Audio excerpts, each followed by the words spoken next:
Hey hunting family, you are tuning into the Tracks and Tackle podcast, brought to you by Menser Outdoors.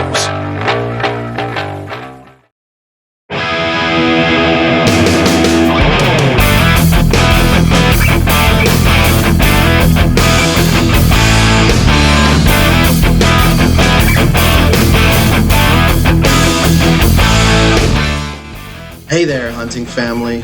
Welcome back to Tracks and Tackle, and today's episode is going to be one for the books.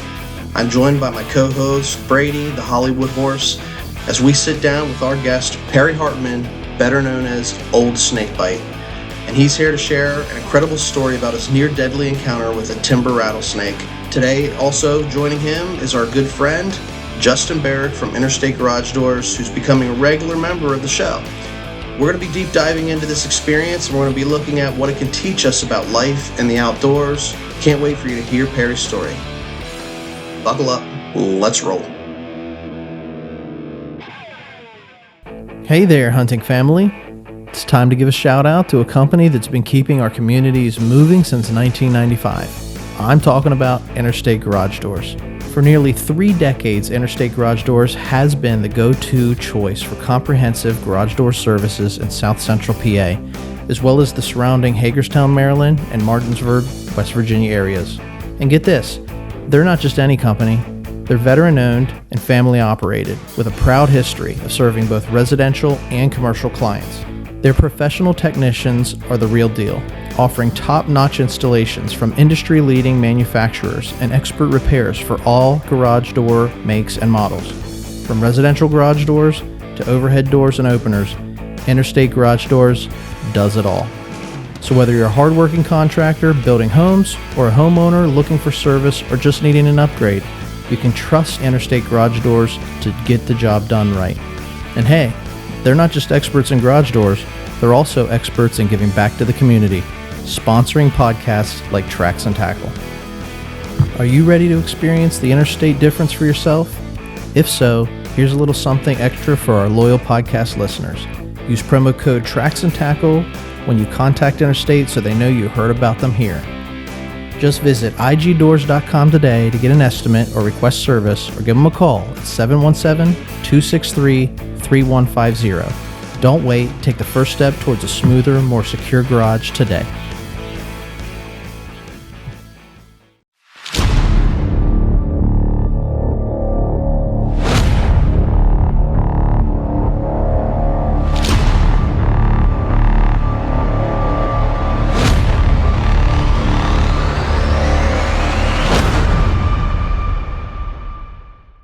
Hey hunting family, welcome back to Tracks and Tackle. This is the Arrow Eagle. I got a full house today with us. We got a pretty good show here. I got my co-host Brady, the Hollywood Horse, with me. How you doing, Brady? Doing good, man. Just feeling better. We're getting over our cabin allergies, but yes, we're excited to have Perry in here with us, and Justin, and just a full house, as you said. It's going to be fun. Yeah, so we got Perry Hartman. Am I pronouncing your name correctly? Right. But affectionately goes by Old Snakebite, and he's got a story to tell us about the interaction with a timber rattler here in Pennsylvania, and we really have been looking forward to having you come on the show.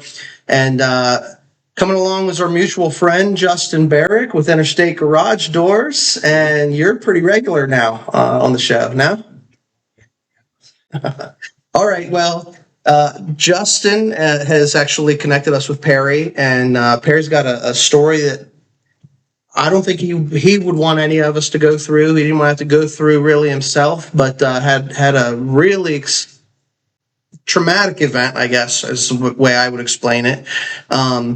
Doing some solo backpacking in the north central Pennsylvania mountains, and we'll get to that in a minute. But Perry, I just want to welcome you to the show. How are you doing? Thanks. Good. Why don't you tell our listeners a little bit about yourself, who you are, your background, and just help us get acquainted with this. Okay. We start the show off saying and ending usually welcoming our hunting family, and anybody that comes onto the show becomes part of that extended hunting family. So welcome to the family. Thanks. Yeah, I grew up in Lebanon County. Grew up, had a love of the outdoors. Didn't do a lot of. I didn't grow up in a hunting family, Right. but did a lot of hiking and outdoor stuff as a kid, and then married into a hunting family. Went to college at East Stroudsburg. Met my wife. Married into a hunting family, and they had like 100 acres up in just outside of Mount Pocono, and that's where I got into hunting.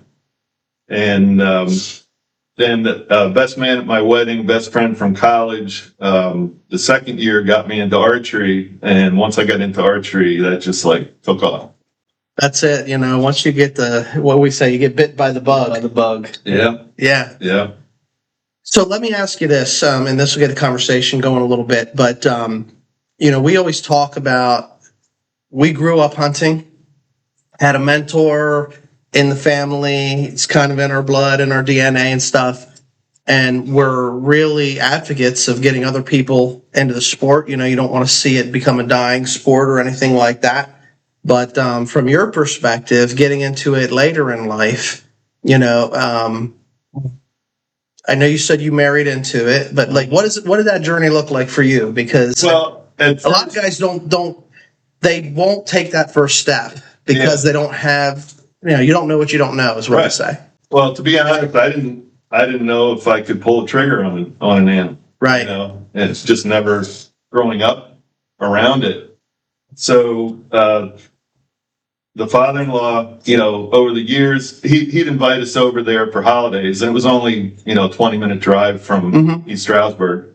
So we would go up on the holidays, 4th of July, Labor Day, Memorial Day, and, every year he would say, hey, bunch of, family, males in the family, they all go up here for hunting. Why don't you get your license? We'll do some shooting up here and we'll get you into it. Yeah. So it took a couple of years, and I thought, you know what? It'll be a good bonding, experience with let's hang out. father-in-law. So that's what I did. I'm like, I don't know if I can do it. I don't know if it'll interest me, but it's something we can do together. And then the first, we went up in the summer and build a permanent tree stand, and this is going to be your stand. And we go out on opening morning, and the deer just start coming out. And I try to shoot a buck and miss, and I was hooked. Like the adrenaline was going, and I was hooked after that. It's like you go from 0 to 60, you're sitting around, everything's peaceful. Yeah. And, then when the action happens, it's on your lap before you're ready sometimes. Yeah. I like that verbiage, the tried. You should just leave it at that. Yeah. So next time I come up empty handed, I'm just going to say I tried to shoot this and this and that. That's good. Justin, how are you doing, man? Doing good, man. Welcome back to the program. Appreciate you connecting us, fellow outdoorsmen, and what's going on? What's new in your world? Getting ready for early to start hunting marathon. And then we leave Tuesday for the boat festival, the PA Boat Festival up in Fulton. Awesome. So that's our family That'll be a trip good time. every year. Yeah, and our kids, usually about a month after Forksville, they start asking how long till. Right. So it's there. We go to the beach most years and stuff, but the mountains, the cabin, we stay in a rustic cabin. Well, you were up there tenting. Yeah. Did you guys drive through? Yeah. Like I saw where the camps were. I mean, it's just awesome up there. It was a little better before phone service crept in. There didn't used to be phone service. There's not when I went camping, there wasn't any phone service. See, we started picking it up at the cabins there last year, which that kind of cuts your, hey, sorry, we're not of service, so you're not going to be able to reach me deal. That's kind of nice. Yeah. But no, we really look forward to that. Enjoy shooting. I mean, the boat festival is nice. The kids are starting to shoot. So that adds a kind of a layer onto it. But just the time away, campfire, it's a good week. And then, of course, Maryland started this past Friday. So just sort of might actually hunt Tuesday morning before coming home, getting ready to go to. Yeah, whenever you have that time fitted in. I remember the last time you were here, you were getting on us a little bit in a good way, but we were getting antsy, starting to get excited for bow season. You know, the young buck and the old buck. You're just saying like, don't get too excited yet. But now it's here, and now it's time to get fired up and get out in the woods a little bit more. That's right. You guys have a few weeks left. Yeah. Yeah. You don't hunt Maryland, will you? No, we don't. So we wait until the end of the month. 4 weeks. 4 weeks left. That's 4 weeks to get as much of the honeydew list done as possible. Yep. Take care of all the chores that need to be done at home. Best of luck. We closed the swimming pool as of probably 3 hours ago. You know, getting that out of the way. I always wait until it turns too cold, but you don't want to close it too early, and then yeah. So take care of everything. But that's the way September is usually. You know, the way we roll. So, can you do me one favor? I just double check and make sure we're recording, because we've done this before, Perry, where we've talked for 3 hours and Good day. cameras aren't rolling. You know, and so mostly the audio is great for, you know, people that are listening via audio. But for anybody that wants to watch, you know, we start to talk and I'm setting things up. I'm doing more than one thing at a time. And I want to make sure that we're actually recording. So we're good to go.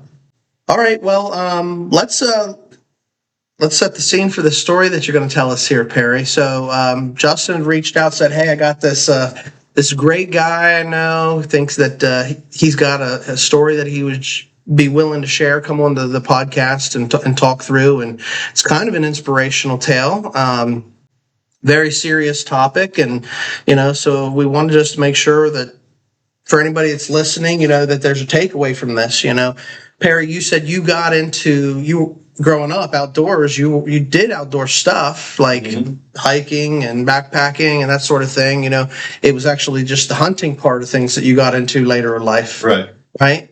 So why don't you set the story and sort of, we'll just get into it here. But you were out doing a solo backpack, right? Right. Yeah. So I'll turn it over to you and tell us the tale. I'll back up a little bit. The week prior, I have a buddy that lives out in southern Clarion County. All right. And he's got a farm.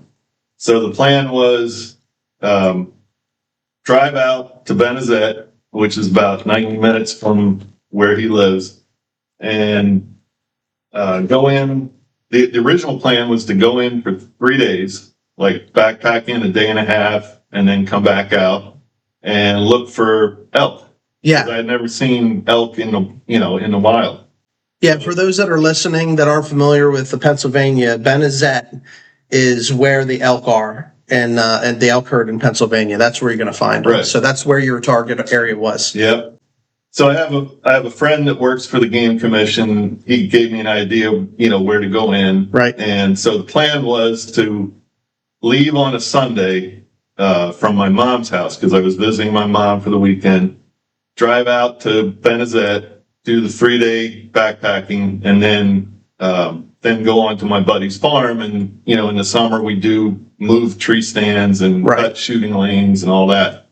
So that night, Saturday night, I go to bed, and probably 3 a.m, she wakes me up and she says, Perry, you can't do this.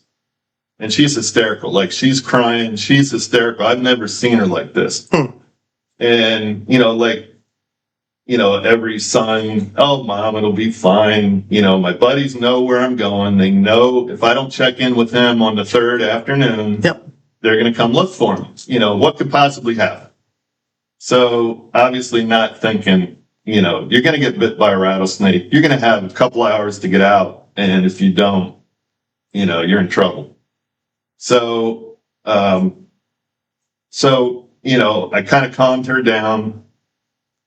I laid in bed for about an hour thinking about it, and I'm like, I can't do this. Like, she'll be a wreck for 3 days, until she hears from me. So I said, okay, I can't do this. So that morning I woke up and I said, I'm headed back home, and instead of going to Benazet, I'll go home, get some stuff done at home, and then drive out to my buddy's farm on Tuesday, which was the original plan.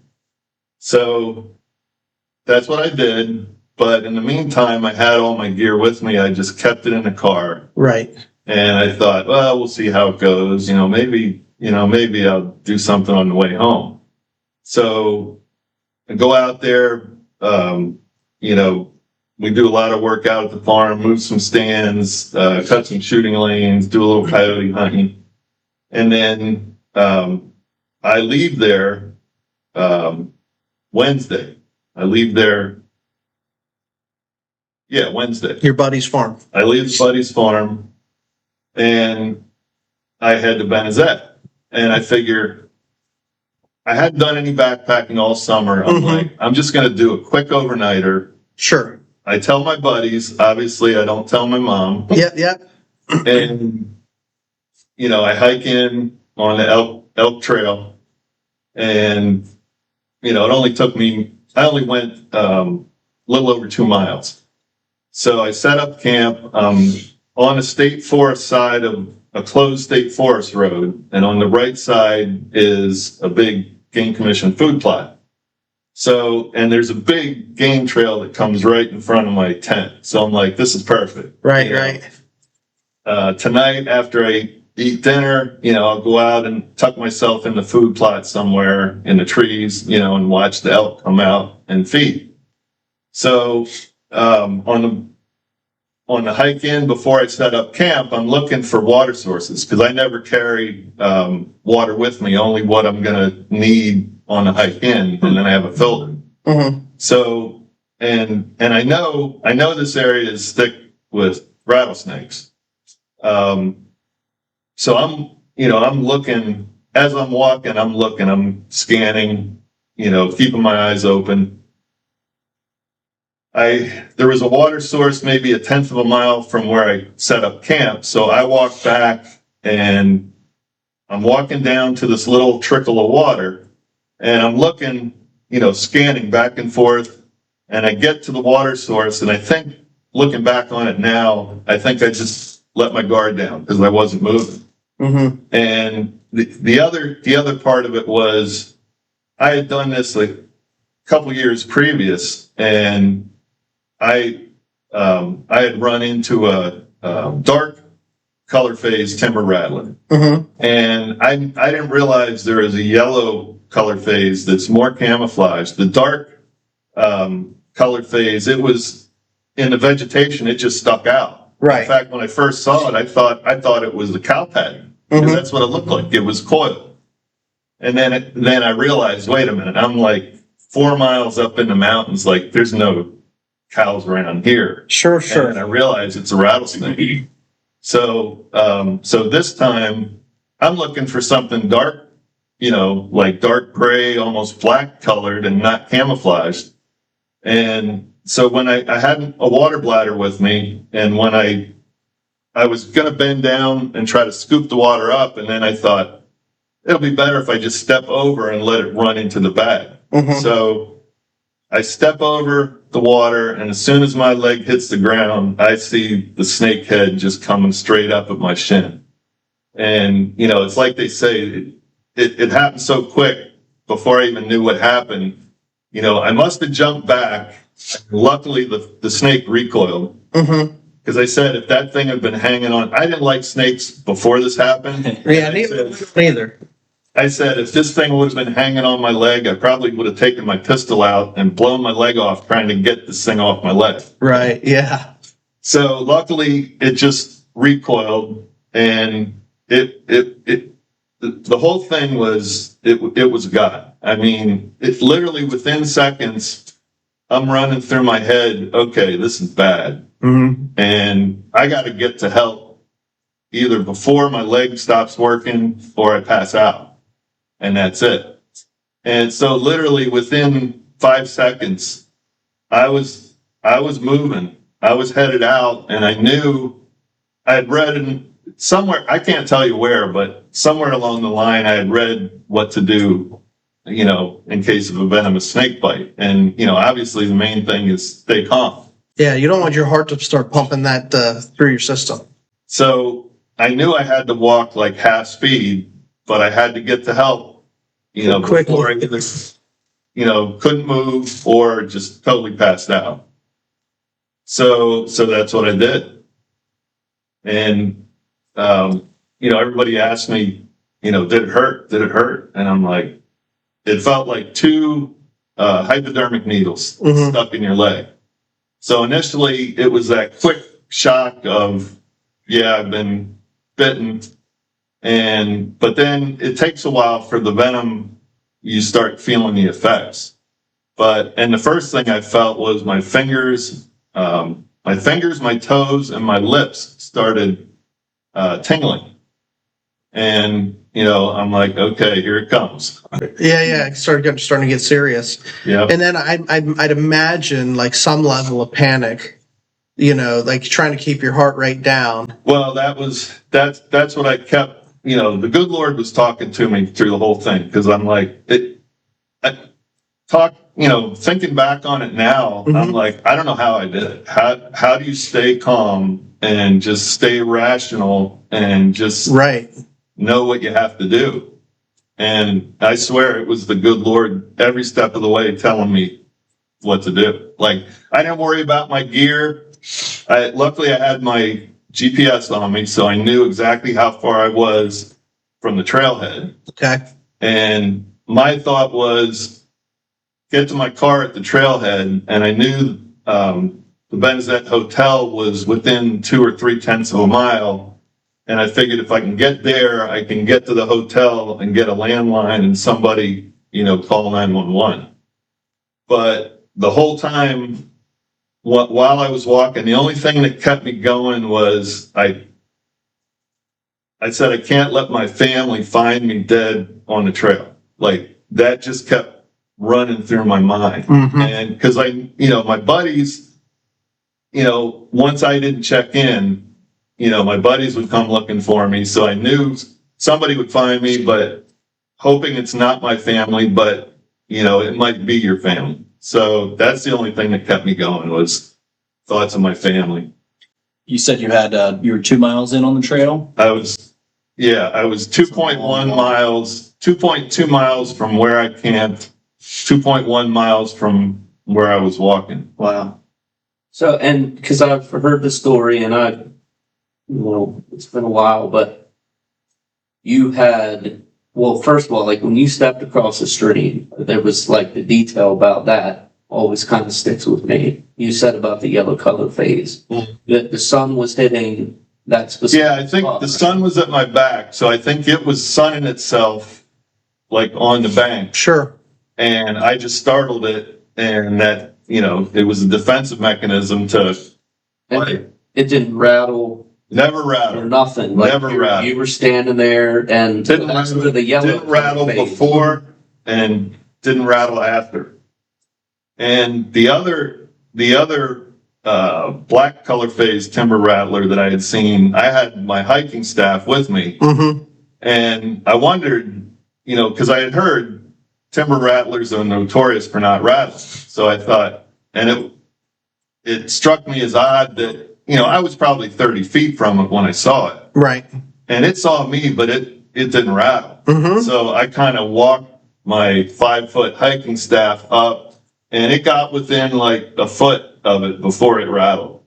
Yeah, it's almost, I've encountered timber rattlers, locally here. And we've hiked right past them. And if they're sunning themselves and you're leaving them alone, like for the most part, that's what they're going to do. Like they're not going to give off their location. Yeah. Because I don't even know how many times you walk past them and then you don't know they're there. Well, that's what I always think. I think, how many times did I walk right by one and never knew it? Right. I'm sure on the way out, you probably weren't worried about like scanning everywhere. Your mind No, I was just worried on booking it out of there. My thought was just go at half speed, just keep moving, try not to stop. You've got to get out as quick as you can without getting the heart rate and the breathing out of hand. Yeah. Hyperventilating. And so there's almost like three phases to this story, right? You got the setup, you know, where you set the table, like leading up to the actual hike, you going in, and then the hike. Yeah. Right. So the incident happens. You're bit by this rattlesnake, and you said it got you in your shin, like below the knee area, right? It was 13 inches up from the bottom of my foot. So you go into this second phase of the story, right? You're bit. You're 2+ miles in, and you're on this solo. Like there is nobody else. And I don't know how long ago was this, Perry, because It was 6 years ago in July. So, cell phone. Like, tell me about There's just like 6 years ago, cell phones did exist. Yep. I had a cell phone, but there's no service in that area. All right. It's just so isolated. There's no service. So you were up in the back hills where there was no cell towers, and so that makes sense then. Yeah. All right. And I had no inReach, any satellite communication device, Sure. SOS button, which I now have. Yeah, sure. Yeah. But if I had, I was literally right next to the closed course road, so they could have driven the ambulance right up to me. Mm-hmm. And it would have saved me a lot of time and suffering. Yeah. So, like, tell us, like, walk us through I know you touched on this, but all right. So you get bit by this snake, and you're trying to get back to your vehicle. Right. So, like, that's like a phase of the story. Mm-hmm. And then from there, there's the recovery, right? Yeah. So, like, walk us through that, getting back. Okay. How you got your rescue, and what all transpired in that. Because I remember, I don't know if this was, I was reading, because Perry, he did have an article, like a blog post on a bow hunting forum, and I read that story, and so you went into on a message board. Yeah, you go into pretty good detail on that on the story. So, like, tell us that part of the story about how you actually got to the rescue piece. Okay. So, like I said, I had my GPS, so I knew exactly how far I was. At one point, I was only about 2 or 3/10 of a mile from the actual trailhead, but the trail is not a very well-used trail, so it's not a very pronounced trail. Mm-hmm. And at some point, I got up off the trail. The trail started down a grade, and I just kind of kept going straight. And I remember seeing the trail like 30 feet below me on a steep grade. And my initial thought was, well, retrace your steps and then get back on the trail. And I remember thinking, no, I don't have time. I have to get to that trail. So I just started going downhill. And later, this was pretty ominous, because what I didn't realize was, at the time, my platelets are crashing, because not a lot of people know that up in the northern range of the timber rattlesnake range, the venom is more hemotoxic than neurotoxic. So it attacks the blood and the platelets. So your platelets are dropping, which means your ability to clot is going way down.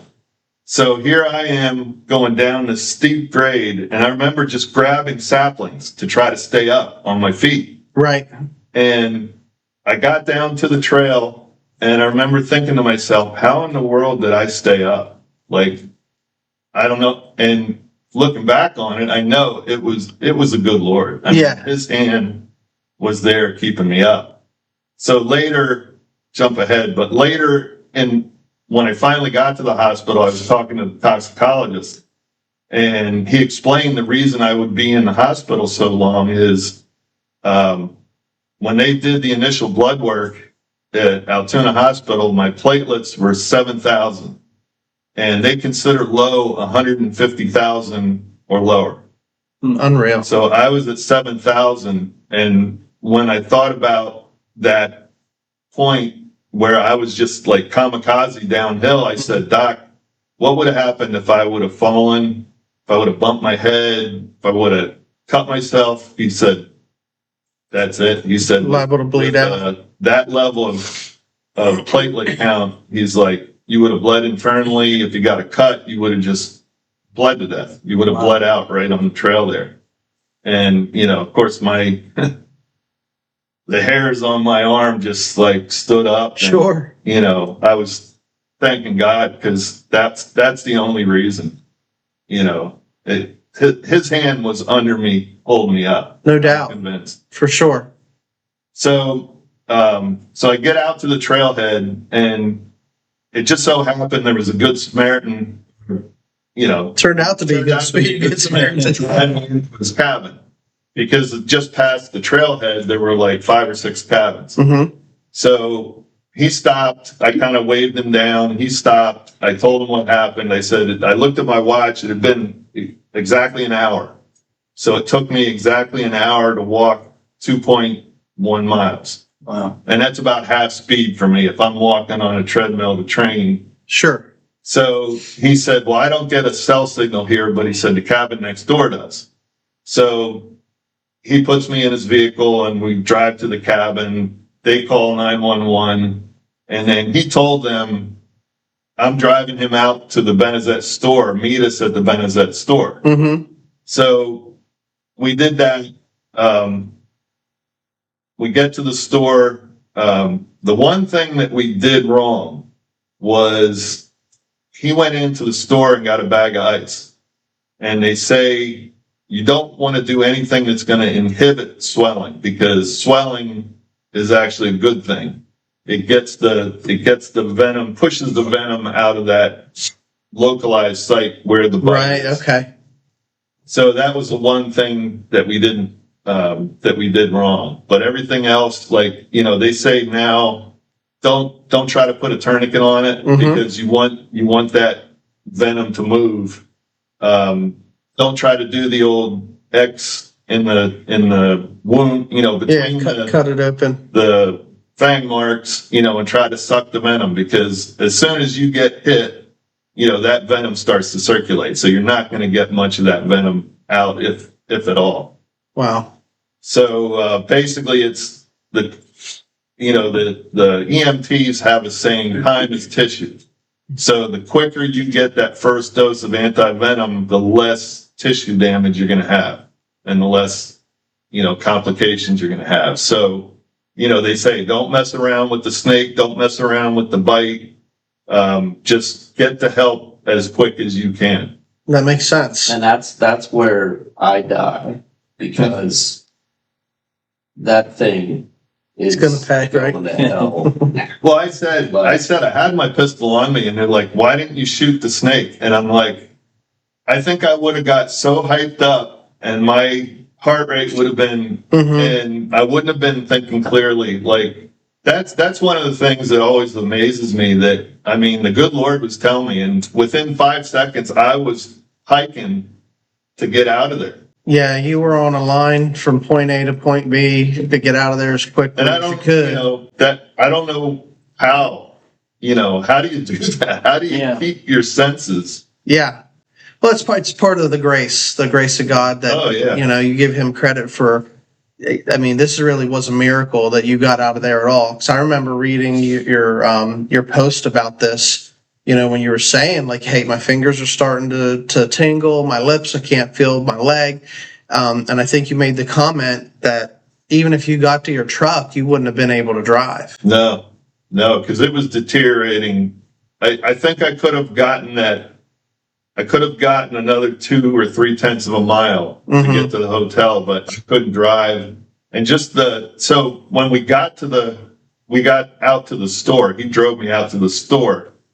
I was just sitting on the steps of the store with the ice on my leg. Right. And just in the time, maybe 10, 15 minutes, we're waiting for the ambulance. He said, well, I know where they're coming from. He's like, you know, let's meet them on the road and, you know, get you to them time and half quicker. Yeah. So when I got up, I mean, I could barely move to get in the car. That's how much, you know, it just, as the minutes went by, it was just deteriorating.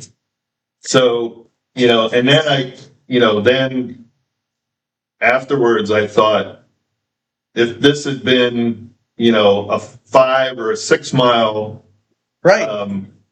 hike, I wouldn't have made it. There's all the what ifs that start going through your head after the fact. Mm-hmm. But it sounded like in the moment you were focused on what you needed to do, which was get the help. And so the ambulance gets you. You do make it back. Well, here's another thing where God intervened. So, I can't remember the number of the road. Okay. But it's the main road going into Benazet. And if you know it, it's a back mountain road, and there's no pull-offs in either direction for miles. Mm-hmm. So we're heading out towards where the ambulance is coming from, and right where we meet, there's a pull-off on the side of the road. So the ambulance actually passes us, and we're waving our arms trying to flag it down. And luckily there was a volunteer fireman trailing behind in a pickup. So he saw us. So he radioed the ambulance to turn around. And then we just pulled off onto this pull off. Uh-huh. And the ambulance came back, and, they start an IV, start getting my medical information and all that. And in the meantime, the helicopter is on its way right to that point. Mm-hmm. So, another place where God just, everything just lined up. Unreal.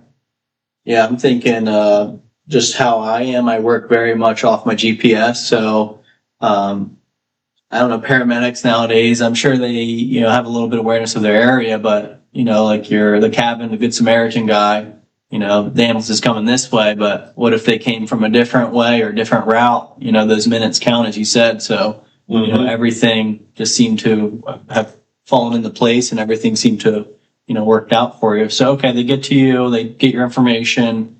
I'm sure they maybe administer maybe the anti-venom at this point, or that wasn't until the hospital at all? Yeah. Okay. Yeah, because they actually, another thing I didn't know is they have to mix the anti-venom, and they take into account 3 different factors. 1 is your body size. Sure. 2 is the time of year, because the toxicity of the venom varies. It's different potency. And of course, I got bit right at the peak of toxicity. Mm-hmm. And the third thing is how much venom you actually receive. So they do the blood work when you get to the hospital, and then they apparently this is like the new protocol that they use. Instead of just having one standard Makes sense.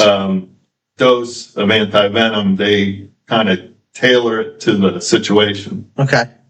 So I'm in the ambulance, and then they say, once they got me kind of stabilized and we're just waiting for the helicopter to land, they say, have you called your family? Mm-hmm. And I'm thinking, if I could have called, I would have called tell you mom. first. Don't tell mom, right? So then, then I'm thinking, what do I tell them? Right. Like, I just got bit by a rattlesnake. I'm at the ambulance waiting for a helicopter to the hospital. I think I'm going to make it, but I'm not quite sure. Uh-huh. I'm like, no. Like, get me to the hospital, get me stabilized, get me the first dose of anti-venom. Then I have something to tell them. Yeah. No, I understand that. You don't want to make them worry. My wife and family, like, forget it. That would have put them over the edge. Yep. Were they glad that you took that route, or did they want to know right away? Because I feel like it's a tricky slope. You can't win that conversation. In hindsight, they were glad. Yeah. But as it was when I finally did call late that night from Altoona Hospital, I'll never forget. My wife told me days later. She said my 13-year-old daughter was standing at the top of her steps and crying, is my daddy going to die? Is my daddy going to die? Yeah. So it was hard enough, Yeah. That's one of the things that would probably, as guys, we don't talk about this as men, but like the weight that we carry to like shoulder and shield our families from emotional distraught, or we just do what we can to make life good, comfortable. Life's not always comfortable, but we want to protect and shield our families from having to go through emotions. I just wanted to give them something positive. Right, exactly. Hang on to.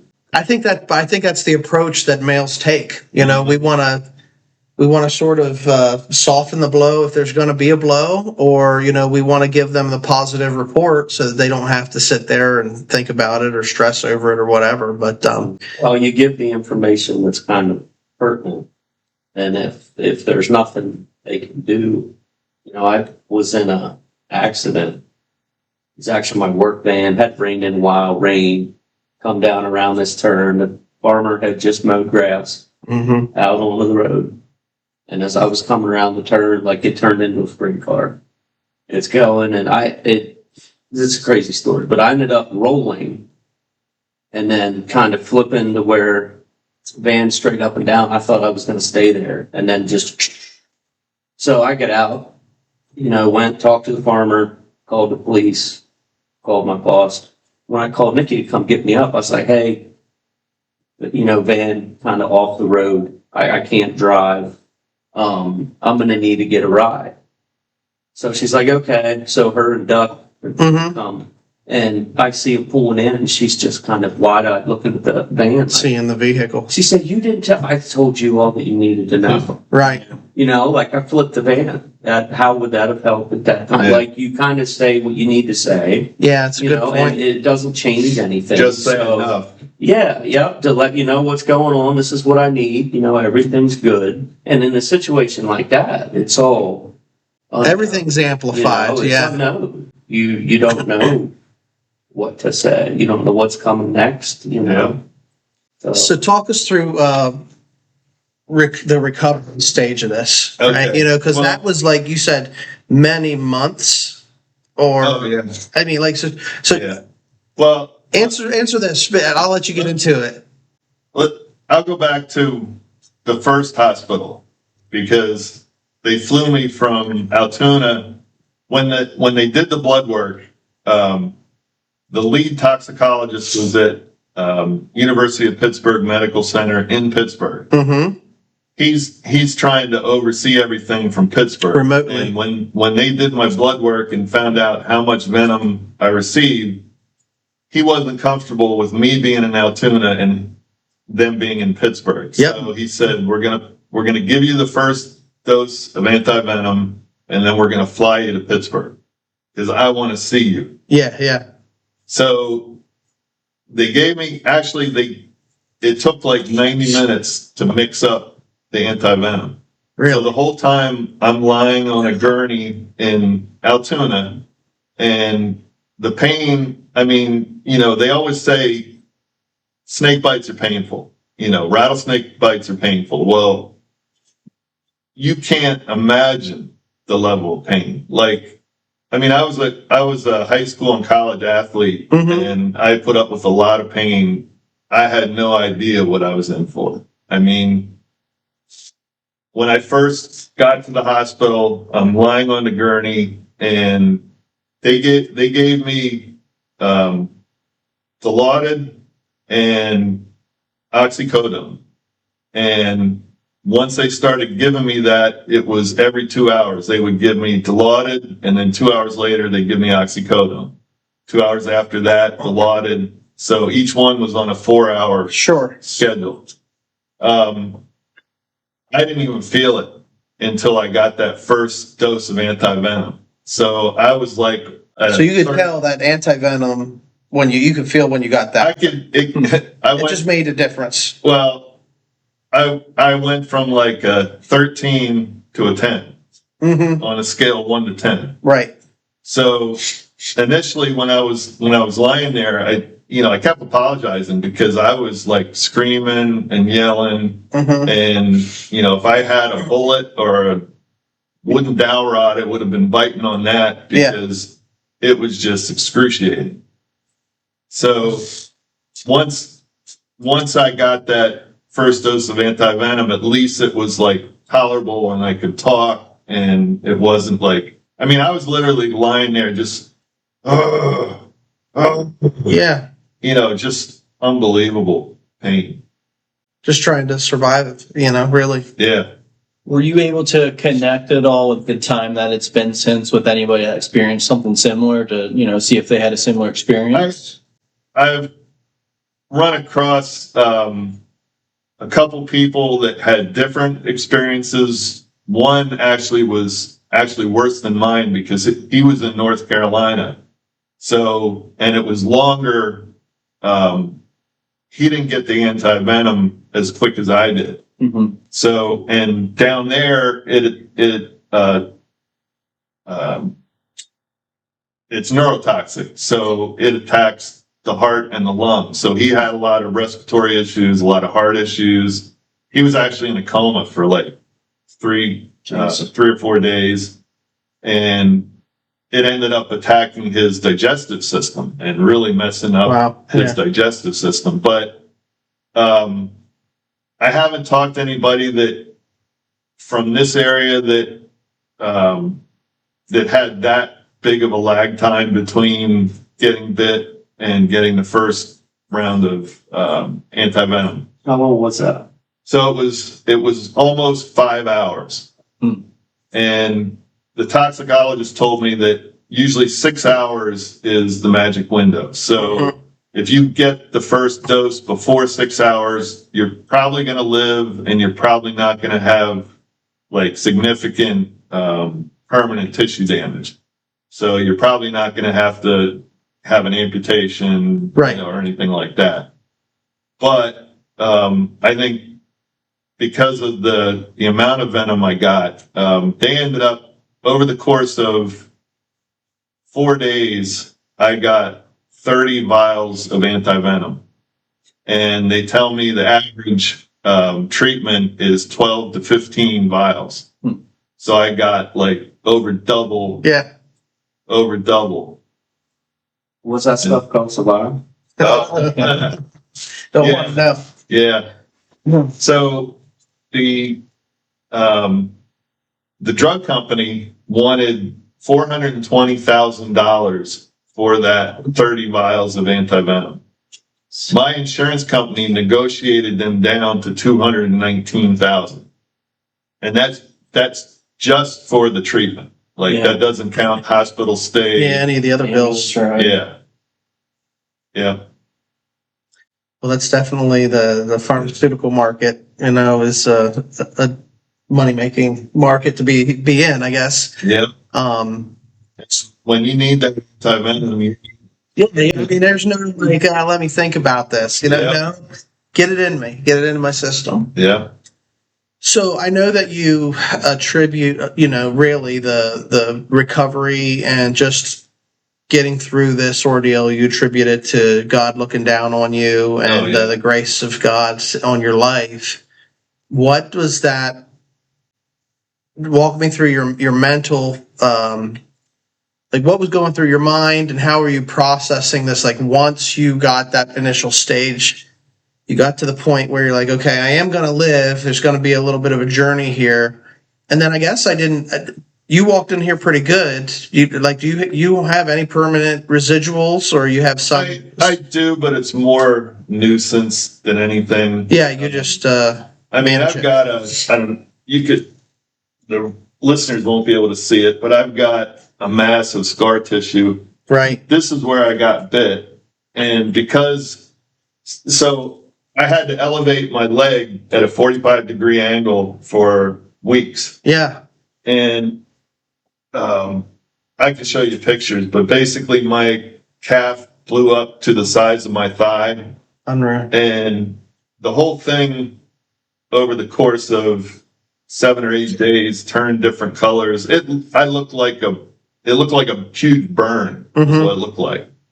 And so I had to keep my leg elevated at a 45-degree angle to drain all the necrotic tissue out of the lower leg. Yeah. So I was in the hospital for 9 days, And again, that was because of my platelets. It wasn't necessarily because of my leg. So in Altoona, they did the initial blood work. I was 7,000 platelets. It took 9 days to get back up to 50,000. And that's why It's still way low. Yeah. And, they had to be careful. Like, they wouldn't let me shave. They wouldn't let me use a shaver. Yep. And they were taking my blood every 6 hours, checking the platelet count. And, basically that's, that determined, when they could safely, release me from the hospital. But for, basically for like 22 hours a day, I had my leg elevated on like 8 pillows.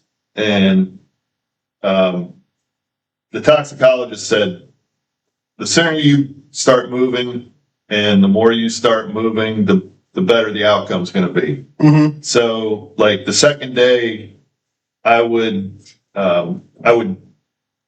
first thing I did was just, take the pillows out and put my leg down on the bed. And as soon as my leg would go level, it felt like it was going to explode. Yep. So I went from, on the painkillers, I was at like a 9 out of 10. And it's just like, it's not only the magnitude of the pain, but the duration of that magnitude. Like staying at a 9 out of 10 on the pain scale for 9 days. There's no relief. Yeah. I mean, it's just like mind numbing, draining pain. Like, so I work at a VA hospital and I work with patients every day. And I said, I have a new appreciation for people that have like chronic pain or, orthopedic injuries that cause pain, arthritis. Like, I have a new appreciation now. Yeah. Yeah. All right. So like, let me shift this conversation this direction, guys. What would you have done, Jeff? Like you said, like you would have shot that thing. I hate snakes. I will chop a rubber snake in half. I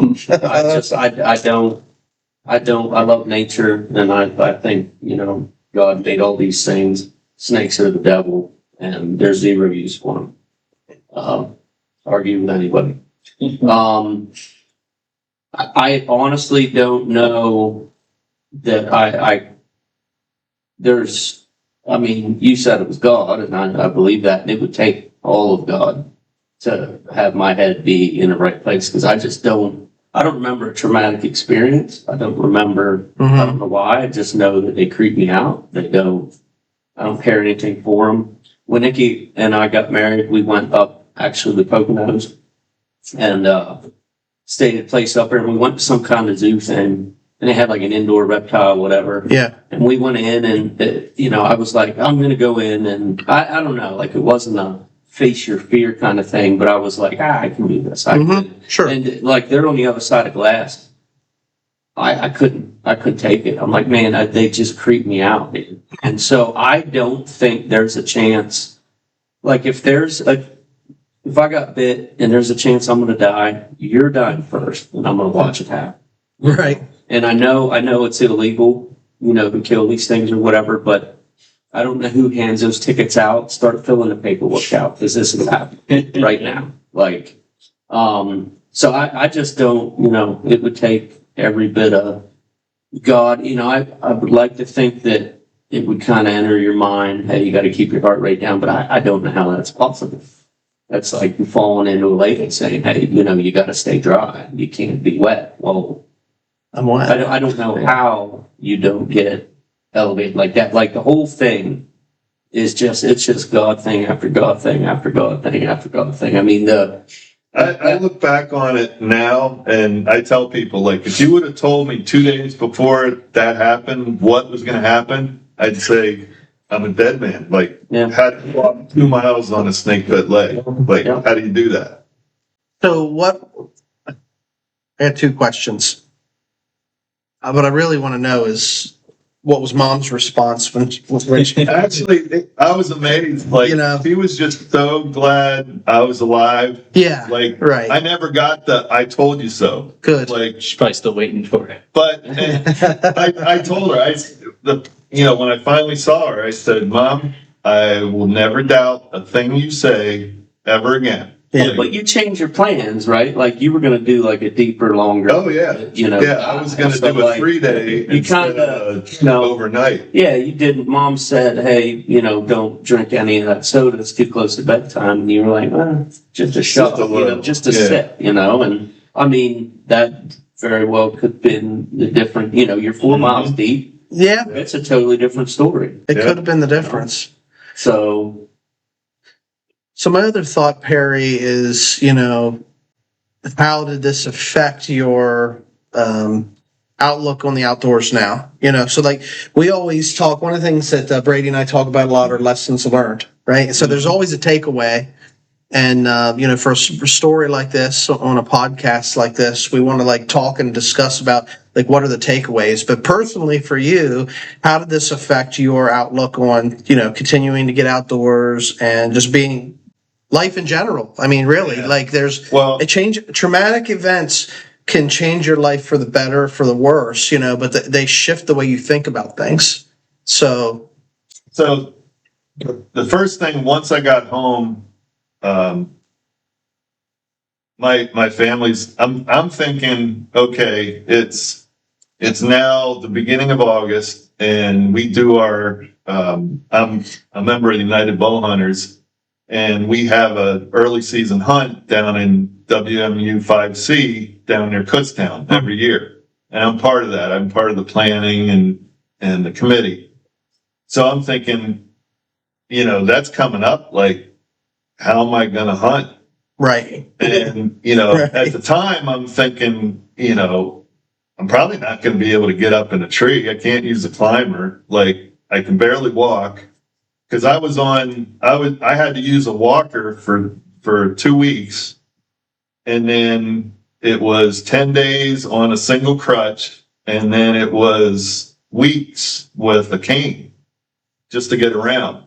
And I had exactly 6 weeks of sick leave from my job, and if I had had more, I probably would have stayed out longer. But I had 6 weeks, so it's like I got to get back to work in 6 weeks.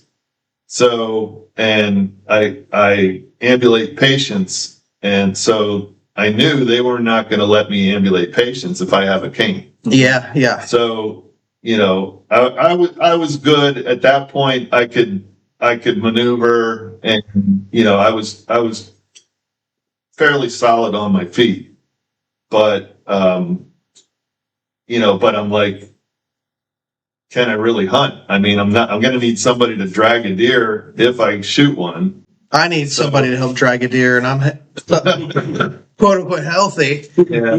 So my buddies were great. They're like, look, they also have a disabled hunter program. Yeah. So they had a crossbow, and they're like, worst comes to worst, we drive you out into the field, we set up a blind for you, and use a crossbow. But being a diehard compound shooter, I'm like, I don't want to use the crossbow. I get it. Yeah, we've had that conversation. Yeah. So like mid-August, I got my bow out and I tried to pull it, and I couldn't pull it. I couldn't get that back to full draw. And what I didn't realize was I had lost about 25 pounds in the almost 2 weeks I was in the hospital. Right. Yeah. And that venom, apparently it just kills your appetite. Cause like the food was good. I was like, I just couldn't eat. Like I just couldn't. Yeah. And so, I'm thinking, what do I do now? Like, I gotta start, rehabbing to the point where I can turn my bow down a little bit, but I can only go so far. So Sure. Yeah. over the course of a couple weeks, then I regained enough strength that I could finally, pull the bow, and I ended up, I participated that year in the hunt, And I remember the first morning, about a week or 10 days before the hunt, I actually got my climber out, and it was hard to keep the feet in the straps and to work it, but I could get up like 10 or 12 feet. So, and it was shaky, and you know, I had a full harness. It was on work. So I was like, but that's what I wanted to do. That was my goal. Made it work for you. Yeah. So I was able to do that, and went out, and the first morning the sunrise came up, and I just sat there, and it just hit me like, dude, you're live. You're watching a beautiful sunrise that the good Lord has given you. And like, I just started bawling like a baby. Like, the tears were I was just so happy to be alive. And like it's you like said, one of those moments, you know, they say that happens when you go through a life-changing event, and it happens. Yeah, and so it sounds like you had that moment where, like, it clicked. Yeah, and it's almost like a light bulb goes off. Yeah, like a realization of the situation. But that's incredible. So Brady, if you're in that situation, like what part of this story is the most like compelling thing to you? Like what sticks out? If you were to put yourself in Perry's shoes. I think just talking here, like all the cards in the deck came to line just to work out the situation. Like I'm thinking, what if it happens to me? I don't know if I'd quite be like Justin. I might try to, kick it or something. I hope not, because I want you to live. Yeah, but in my head, I think there would be a time crunch. But it's like those dreams when you got to run away from the monster or whatnot. You just can't get your footing. You keep falling down. Like you're not moving. You're stuck in mud. Like. I'd be trying to be processing every single step that I got to be doing, and drop my keys, and I don't know. Just number one, I would think even though if it happened to my neck of the woods, like all right, where's the quickest route? How am I getting here? But if I'm in an area of timber that I'm not familiar with, I'd want to use my phone to navigate. Well, you don't have service, so what's next? So yeah, like I don't know. I don't think it would have worked out in my favor, but it just it's a attestation that you need to take some more steps and just be a little bit more prepared than what you are. Yeah, so I think like one of the takeaways really is being prepared. Yeah. So from your perspective, Perry, like as you approach hiking and hunting and having an outdoor lifestyle, like how do you approach it differently? Like what can we learn? Like what are the lessons learned here? The first thing I did was I went out and bought a pair of snake boots. I bet, yeah. So snakes actually snake-proof boots. Yes. And I have like 4 pair now. Yeah. So I have, 2 pair of rubber boots, a pair of hunting boots, and I have the snake gaiters. Yeah. But and that was one of the ironies of the whole thing. I had actually thought about buying snake boots before I went out there, and I said, you know what, I'm only out there like once or twice a year. Like I'm a bow hunter. Like I can see a deer's head move at 100 yards through the brush. Mm-hmm. And that's what still gets me. Like I just can't fathom how it was right there and I never saw it. So locally here, I mean, we do have rattlers, but it's more copperhead in this area, and like the places that we hunt, we're going to come across copperhead, and they do not really reveal themselves. They say like there's kind of like a smell, like the cucumbery smell. Oh yeah, I've heard that. But you got to have an attuned sense of smell, which I don't. Mm-hmm. So, but yeah, it's different. But you got taking those precautions, thinking ahead, and not taking for granted that hey, I'm walking through the woods, but this is someone else's habitat. Well, my family, their reaction when I was recovering, and I said, I got to get better because we have this hunt coming up, and they're like, you actually want to go back in the woods? Yeah. Like you're nuts. And I'm thinking, like that's part of me. Like that's who I am. If I can't get out in the woods, like you may as well. Yeah. I think we all understand that. Send me to the old folks home or something. Like that's what I live for. So I worked construction growing up. My dad, my brother run a construction business, and there was this time, I don't know, I was probably a teenager or whatever, but we'd work off of ladders or we'd work off of scaffolding, depending on the situation. We'd be on roofs, and I remember one time I stepped on a board and the board wasn't solid or whatever, lost my balance, and I fell off of like 3 bucks of scaffolding. So I was like 12, 15 feet in the air, and I fell. And I remember my dad telling me, like, all right, I wasn't hurt. And him, basically saying, like, you got to get back on the horse, because the longer you take before climbing back up to a height, getting into heights again, the more your head, it's going to get between your ears, And so I was fortunate I didn't hurt myself, and I just got back up and I went right back to work. But if you take that period of time and you didn't get back out there, that could have messed with your psyche even.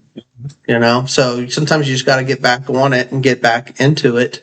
And I think that us four in this room, or anybody that is probably going to listen to this, like our audience, we all understand, like, if you're going to tell me I can't go outside and I can't get out into nature anymore, you might as well just like do away with me. Yeah. Yeah. I want to say here, we're talking precautions, knowing that we're going to come into this conversation about the snake bite.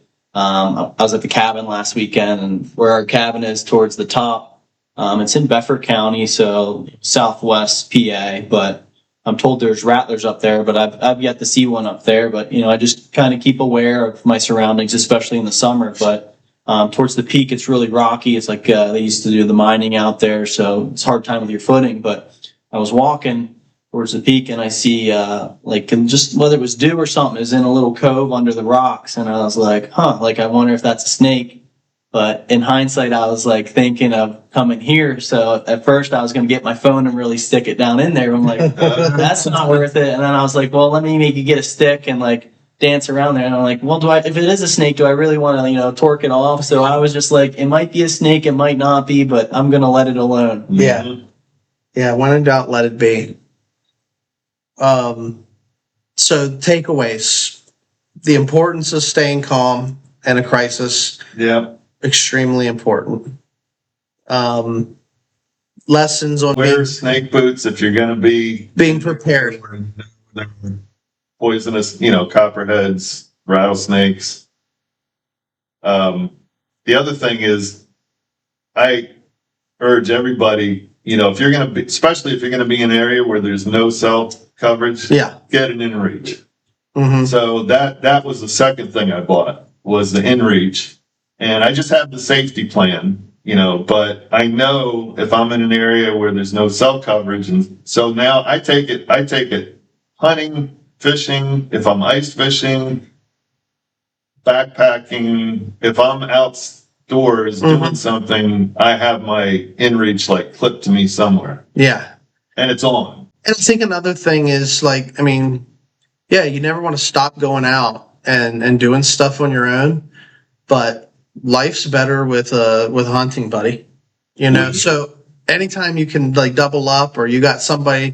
I know you said like your guys knew where you were going to be, and You were supposed to have somebody with you though. Yeah, one of my high school buddies and it was backed out supposed to go with me, and something came up, and they couldn't do it. So he felt really bad. I bet he did. Wow. And I'm like, you know what? It's probably better that you weren't there, because there's nothing you could do. What are you going to do? Carry me out? Like, yeah, right.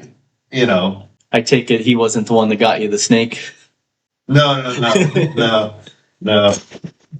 But the first, like I said, the first thing I did was get the snake boots, and it's not only was it for precaution, but it was so traumatic that like I would be walking in my yard and I would see a stick that looked like. Everything's a snake. I would just freeze and then I would realize, it's only a stick. Mm-hmm. So I bet you for the first couple weeks, I was mowing grass in my snake boots. Yeah. And, I've never seen a rattlesnake in my yard, and then during the hunt, we're hunting early season. There's a lot of ferns, there's weeds. And that you tall can't grass, see what's you don't on know. the ground. I said, I had to wear those snake boots or I would have been a nervous wreck, just walking through there. Well, once you go through something like that, it's like, that's enough. I'm not going to go through that again. Never again. Yeah. If I can help it. Well, I guess let's wrap up the conversation. But so your family and the support you got from your family, why don't you just walk us through that? Obviously, they're glad that you were safe, but there was a road to recovery, and I'm sure that your family played a big role in that. Yeah, it was a long road. Back and forth to the doctor. Before I went back to work, and basically just sitting in a lazy boy, watching TV. Limited on what you could do, like physically. Yeah, because for the first, I bet it was 4 weeks until I could sit with my leg down. Like I said, I had to keep it elevated, and that was relief when it was elevated. And as soon as I would put it down, I would get that pain, and the pain lasted it was almost a year and a half until I got to the point where it wasn't 24/7 pain.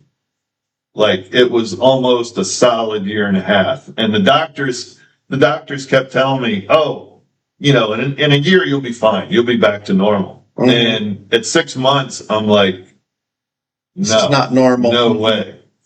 And I think it was just the fact that they had never seen anybody that took so long to get that first dose and had that much anti-venom or that much venom, Yeah. from the snake. So, and the toxicologist, when he saw the width of the fang marks, he's like, that's a big one. Now you told me, I think you told me this, that you post this ordeal, you learned a lot about snakes. Oh yeah. Well, just sitting in your lazy boy for, 10 hours a day, I start getting on the internet and, researching things and, found out that timber rattlers are notorious for not rattling. All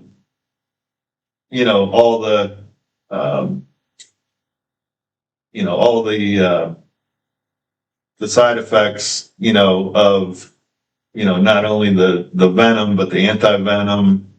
I actually had a little pocket of venom after I had already gone through all the treatments, all the vials of anti-venom. I think it was the 6th day.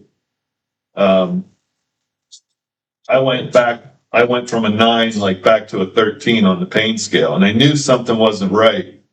And here, the toxicologist said I must have had a pocket of venom just hiding in the tissue there. And that just never was neutralized by the anti-venom. And it came out that day after I had walked, done my therapy. So, it was, the toxicologist said, we could start you back on the anti-venom, but then it would just push Just going to reset your time. It would add to the number of days I had to be in the hospital. And, he thought that was and it probably wouldn't have helped that much. So he's like, they gave me more pain medication and basically I just, toughed it out. But, there was a case where, it didn't go by the book, Well, you were a rare case, I think, in your story, with your platelets getting to where they were, and it was just like a perfect. You just story. surviving is a miracle. Yeah. Oh yeah. And afterwards, I was telling Justin, every time that my daughter was a swimmer, and she had this happened the summer before she went into high school. And so she and her teammates were state qualifiers in swimming. So every time I would go to a meet and watch her swim, it would just hit me like how blessed I was just to be seeing that, because I could very well have missed that whole, her whole For sure. high school career. Yeah, for sure. Final thoughts? Yeah, I think it just kind of shows at a moment notice, like your life can change, especially in the outdoors to, tie into what we represent. So whether you're, going on a hike or, if you're just out by yourself hunting, at a moment's notice, you could fall out a tree, you could twist your ankle, a snake could bite you. So just taking all those precautionary steps to be prepared, have that mental route in your head of the steps you're going to take if it does happen at a moment's notice. But, this life we live is a magic life. Count your blessings. There's a lot to be appreciative of, and, live every day like it's your last, and just absorb each and every moment. Yeah, no doubt. No doubt. Well, Justin, thanks for putting this together, man. I appreciate you, sort of connecting us and getting Perry down here. I think you were the draw to some degree to get him down here. It's always good to come hang out with a buddy. You guys are out, campfiring and shooting bows. Yes, last night. And I know I got a handful of people that are excited that segment. Yeah. Well, listen, man. We've been texting for at least a month, 2 months, talking about this, waiting for the right date to get it set up and everything. And like I said, I had read the story when you had sent me your post and your discussion. And we were really, really thankful that you took the time out of your time, because you traveled to come here. Yeah. And, what I would just say to our listeners is, we just want to make sure, you take Perry's story to heart. Whether you're out hunting, hiking, like Brady was just saying, like preparedness is a key. You never know, like something can change in a moment. And we just don't want to take anything for granted, even our day-to-day life. You said watching your daughter grow up through high school. Yeah. Don't take it for granted. Live every day like it's your last. We always say get outdoors, do something. Nature is our playground. We want to thank you, Perry, for coming on and sharing your story. And yeah, man, I hope this really, inspires people, because this is like a real life. It could be any of us, but we love the outdoors. And so we're going to continue to hike and to camp and to hunt and do those things. And Justin, again, hat tip to you for making this happen and putting it all together. So yeah.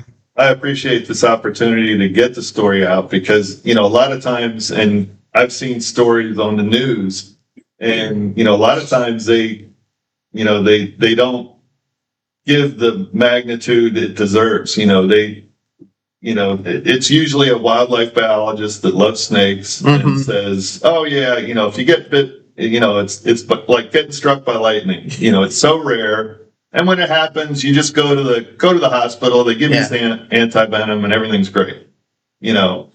But I know, that when you live through it, it's a different ordeal. And I think, for the four of us and what we stand for, it is a family program. But we are believers in the Creator and the Almighty, and we recognize His grace on us every single day.